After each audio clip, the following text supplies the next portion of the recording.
ঝিনাইদহের শৈলকুপার আশুরহাট পাখি গ্রাম। এটা পাখিদের জন্য একটা অভয়ারণ্য।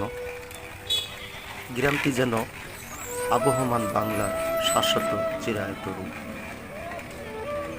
আশুরহাট পাখি গ্রাম থেকে খানিকটা দূরে বাগুটিয়া গ্রামে রয়েছে কৃষক নেত্রী ইলা মিত্রের পৈতৃক বন্ধুরা, আমরা অবস্থান করছি আশুরহাট পাখির গ্রাম নামক স্থান।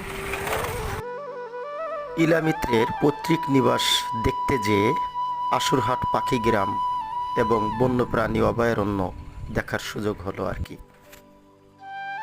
সেদিন আমাকে উষ্ণ সময় উপহার দিয়ে অনেকটাই কৃতার্থ করেছিলেন ঝিনাইদহ গভর্নমেন্ট গার্লস হাই স্কুলের গুণী শিক্ষক নাজমুল ইসলাম স্যার। তিনি বর্তমানে টাঙ্গাইল বিন্দুবাসিনী সরকারি বালিকা উচ্চ বিদ্যালয়ে কর্মরত রয়েছেন।